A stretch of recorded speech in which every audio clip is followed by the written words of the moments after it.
Thank you for having me here this afternoon.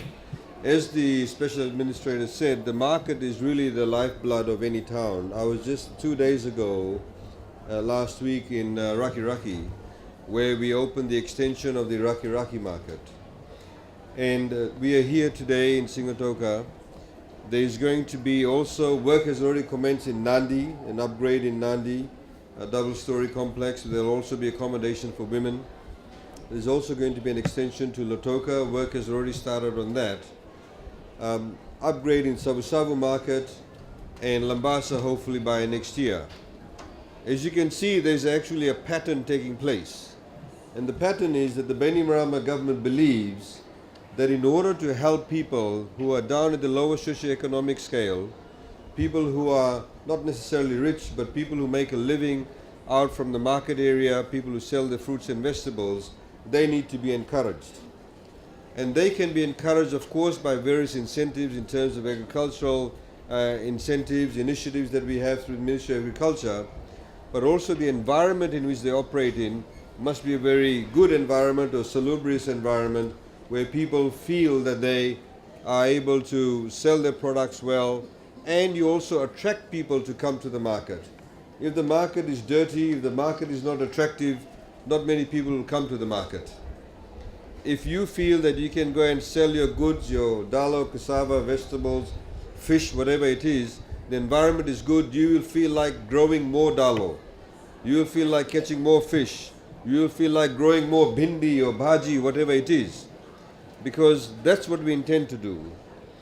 Tied in with this, of course, is the fact that we are promoting Fijian grown, by Fijian, Fijian made.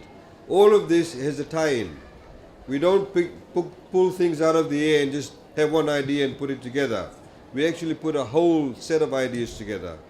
And this is what the Bainimarama government is doing. We are not planning things for today or tomorrow or for September or next year. We are planning things for the next 5, 10, 15 years.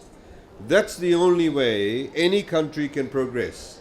If you look at countries that do well, countries that are rich, countries that we look up to and say, oh wow, those people are very lucky, the only reason why they are there today is because their leaders had a vision. Their leaders planned for 10, 15 years. Their leaders did not plan for the next elections. And this is what we should not be doing. So ladies and gentlemen, I think this is a very good achievement for Sigatoka town. I would like the contractor to please know that you are noticed to deliver a very good product. The money that we are doing, that we are giving to the town, we must ensure that we get the best value for the dollar, every single dollar that we spend. We look forward to very good quality workmanship for this project. And we have also, as the administrator said, we have a challenge fund in which various councils were asked to apply, and we advertise this in the paper. It's a very transparent process. So Sigatoka, your administrator, applied for an additional $200,000, made a case for it, and we believe he had a good case, and this is why the additional $200,000 has been given. Sigatoka town itself, as you know, needs to be revamped. Not just the market, but the manner in which the entire town is structured. And as we've highlighted before, we will in the next few weeks be putting in place more initiatives to ensure that the town grows. The economy is doing well, ladies and gentlemen. We have a growth rate of 3.8%. Australia has a growth rate of about less than 2%. And Fiji has the potential to grow even more. Of course, you need to do the right thing in September, but that's another story. The point is that we need to all reconfigure our towns to ensure that we take advantage of it.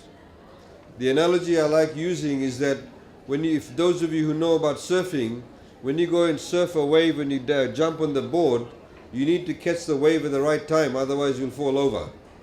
In the same way with the economy, same way with the business people who tell you when they go to borrow money from the bank, when they go to set up the investment, they need to do it at the right time. If you borrow money at a time when the interest rates are very high, you have very low profit margin, you won't make any money. But if you borrow money at the right time, then you will have a bigger profit margin. In the same way, we need to ensure that these developments that are taking place are done at the right time, so when the economy grows, all the infrastructure is ready. This is why the roads are being done, the water is being done, the electricity is being done, so people can take advantage of the economic opportunities. And everybody in Fiji, all Fijians generally, are very enterprising, as long as we give them the basic amenities. So I'd like to thank Jay White for giving a lot of attention to this initiative. I'd like to thank him for his enthusiasm. As I said about 2 weeks ago, he's the second administrator. We don't pay him a salary, so he's doing all of this work for free. And please put your hands together for him, because there are many people within our community who do a lot of work, and we sometimes take them for granted, and it needs to have a public acknowledgement.